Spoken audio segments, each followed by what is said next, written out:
For centuries, they were remembered as criminals. Men without loyalty, driven by greed, leaving burning ports and shattered lives in their wake.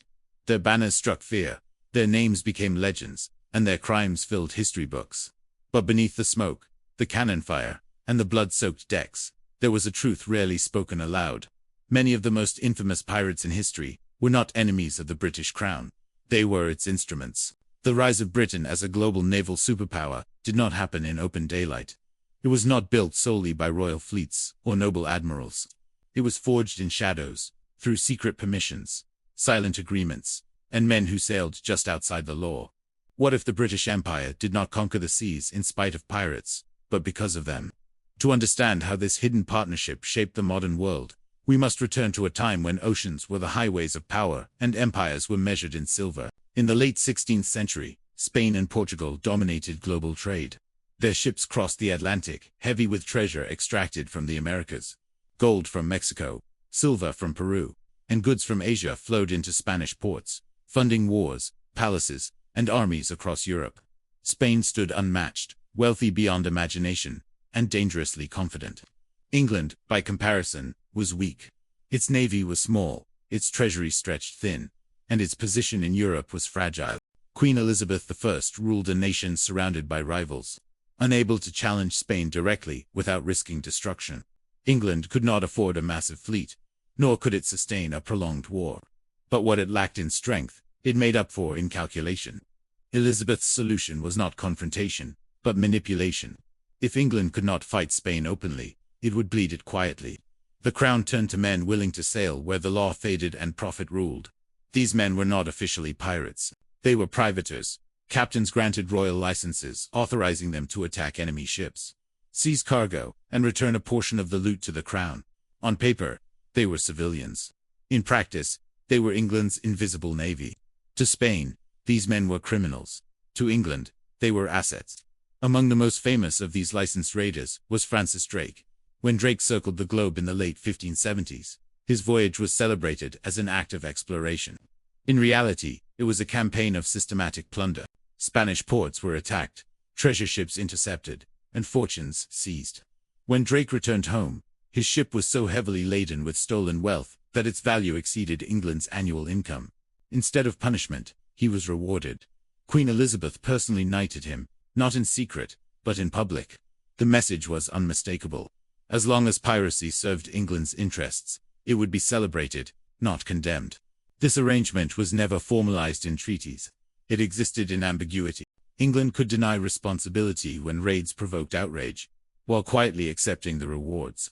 Privateers brought back not only gold, but intelligence. They learned Spanish trade routes, naval tactics, harbor defenses, and weaknesses. Every captured ship was a floating archive of information. Over time, this shadow strategy expanded. The Caribbean became the epicenter of imperial sabotage. Spain claimed the region, but could not control it. Its scattered ports and vast coastlines were impossible to defend. English privateers exploited this weakness relentlessly. One of them, Henry Morgan, rose from brutal raider to imperial hero. He burned cities, captured Panama, and terrorized Spanish possessions. When his usefulness was complete, he was knighted and appointed governor of Jamaica. The crown's message was clear. Loyalty to imperial ambition erased any crime. Why would a rising power rely on outlaws? Because piracy offered something formal, warfare could not: deniability. Each attack weakened Spain economically without triggering open war. Silver shipments disappeared. Insurance costs soared. Spain was forced to divert ships from expansion to defense. England grew stronger while pretending innocence. By the early 17th century, privateers had become more than thieves. They were scouts, spies, and pathfinders. They charted coastlines, documented currents, and identified strategic ports. Long before Britain claimed territory, pirates had already mapped it. England's future empire was being sketched in stolen logbooks and whispered tavern conversations. Other nations noticed. France and the Netherlands adopted similar tactics. Piracy became state-sponsored across Europe. The distinction between criminal and officer blurred. Many admirals who would later command royal fleets began their careers as sanctioned raiders. The oceans became a battleground of unofficial wars, where flags mattered less than profit. Yet the British monarchy understood one thing better than anyone else. Pirates were disposable. As England's power grew, its dependence on outlaws diminished. Once the crown could afford a permanent navy, pirates became inconvenient reminders of a dirty past. Men who had once served royal interests were abandoned, prosecuted, or executed. Captain William Kidd, once licensed by the crown, was hanged when political winds shifted. His trial was less about justice than image control. By then, England had already achieved its goal. Spain's monopoly was broken. British colonies expanded. Trade routes fell under English influence. The wealth stolen from the seas financed shipyards, dockyards, and a professional navy that no longer needed deniable criminals. But piracy did not disappear overnight. Instead, it mutated. When wars ended and privateering licenses expired, thousands of sailors were left unemployed. Some turned fully rogue. Figures like Blackbeard emerged, not as tools of empire, but as rebels against it. Ironically, many of these infamous pirates had once served Britain legally. They were products of a system that used men and discarded them when convenient. The crown responded with force. Pardons were offered, then revoked. Naval patrols hunted former allies. The empire erased its fingerprints from the crimes that had built it. By the mid-18th century, piracy had been crushed, but its methods survived.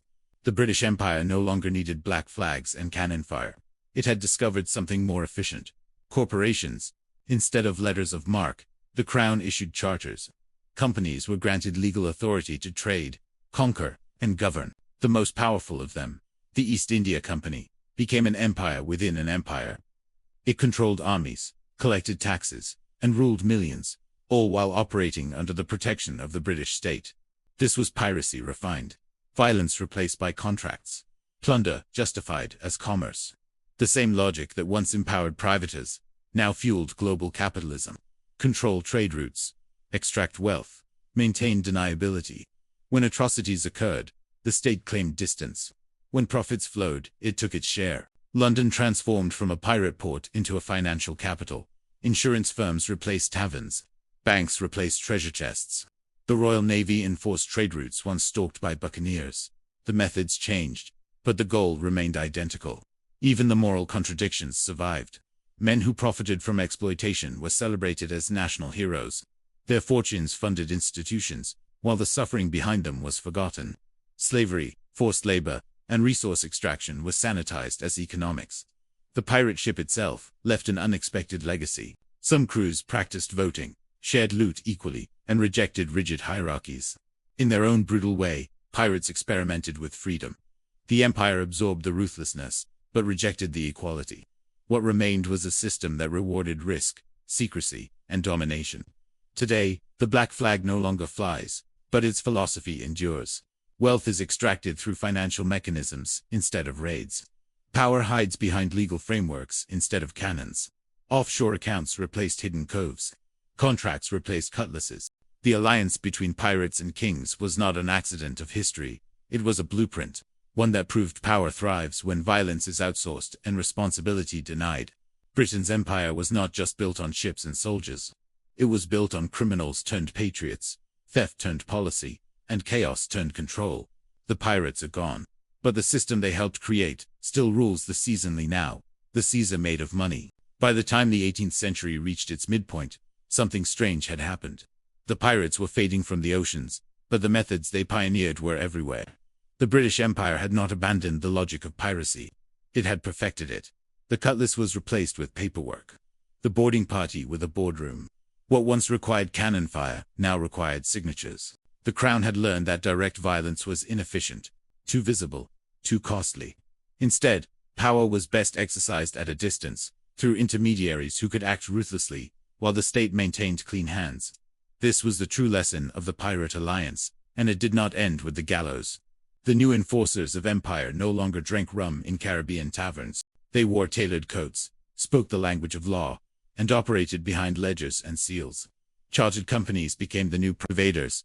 They were granted exclusive rights to trade, govern, and even wage war, all while claiming to serve progress and stability. The East India Company was the most successful expression of this idea. It did not raid ships. It conquered economies. It did not sack ports. It reorganized societies. Yet the pattern was unmistakable. Like the pirates before them, these corporations existed in a gray zone. When they succeeded, the empire grew richer and stronger. When they committed atrocities, The crown disavowed responsibility. Blame could always be shifted. The company acted independently. The pirates acted alone. The language changed, but the excuse remained identical. This system transformed Britain from a maritime power into a financial one. London evolved into the nerve center of global trade, where wealth flowed not in chests of silver, but through accounts, insurance policies, and debt instruments. The city's dominance rested on the same foundation piracy had laid centuries earlier. Control movement, control access, control risk. Insurance firms emerged to protect merchant fleets that once relied on pirate tactics. Banks financed ventures that extracted wealth from colonies just as effectively as any raid. The Royal Navy, now the most powerful fleet on Earth, enforced trade routes, once terrorized by privateers.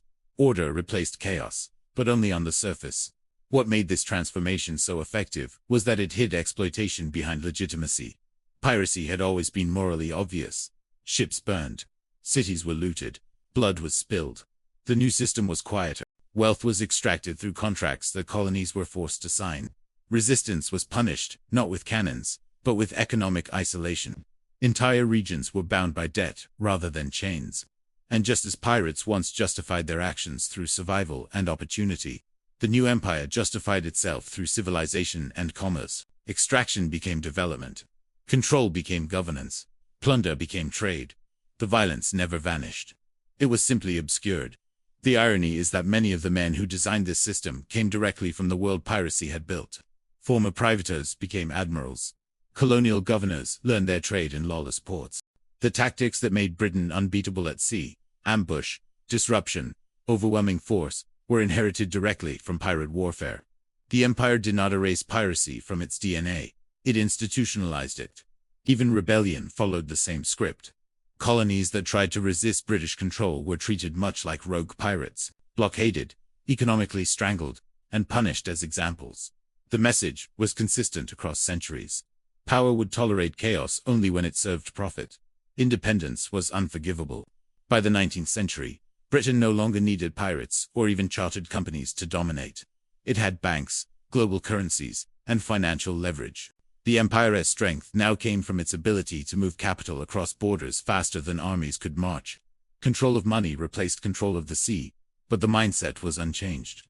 What began with black flags and stolen silver had evolved into a global system where wealth could be extracted without a single shot fired. And this was the empire's greatest achievement. Not conquest, but normalization. The methods once considered criminal became accepted, even admired, when practiced at scale and under the banner of legality. The world had entered an era where piracy no longer looked like piracy. It looked like business. And that is where the story reaches its most unsettling realization. The alliance between pirates and kings was never an exception in history. It was a prototype, a testing ground for how power could operate beyond accountability. The pirates were merely the first contractors in a system that would later rely on corporations, financiers, and institutions too large to challenge. The final transformation was complete. The empire no longer needed men willing to die for gold. It needed systems that made resistance impossible. And in the end, that legacy would outlive the empire itself. In the end, the greatest trick of the British Empire was not that it defeated its enemies, but that it rewrote the story of how power works. The pirates were never just criminals drifting on the edges of history. They were a rehearsal, a proof of concept. They showed that control does not require morality, only permission. And when permission can be denied, power becomes invisible. The black flags eventually disappeared from the horizon, but the logic that raised them never sank. It resurfaced in banks instead of ships, in contracts instead of cannons, in balance sheets instead of treasure chests. What once required violence now required influence. What once demanded fear now demanded dependence. The empire learned that the most effective form of domination is the one that does not look like domination at all. When wealth moves through systems no one votes on. When decisions are made in rooms far from those affected. When responsibility dissolves into complexity, power becomes untouchable. That lesson was first learned on the open sea. The pirates believed they were chasing freedom. Some found it briefly, in shared plunder and elected captains, in lives lived outside kings and laws. But their rebellion was always temporary. The empire watched, learned, and absorbed what worked. It took the ruthlessness, the ambition, the hunger for profit, and discarded the freedom. What survived was the structure of exploitation without the romance. By the time Britain stood at the center of the world, Piracy had already done its job. It had weakened rivals, mapped the globe, trained sailors, and normalized extraction. The crown no longer needed deniability. It had legitimacy. The Age of Shadows gave way to the Age of Institutions. Yet history has a way of repeating itself in new disguises. Today, power still prefers distance. It still rewards those who operate just beyond accountability. The flags are different, the language is refined, but the principle remains unchanged. If wealth can be taken, someone will take it. And if it can be justified, it will be celebrated. So when we tell stories about pirates, we shouldn't see them as relics of a savage past. We should see them as early expressions of a system that never disappeared. A system that learned how to turn theft into policy, chaos into order, and crime into empire. The British kings did not merely use pirates to rule the seas. They discovered something far more enduring. That power does not need to be clean. It only needs to be profitable. The black flag may no longer fly, but its shadow still stretches across the modern world. Hey everyone! If you enjoyed this video and want to stay updated with more insights on finance, make sure to subscribe to my channel, Financial Coin. And don't forget to hit that bell icon so you never miss our latest videos.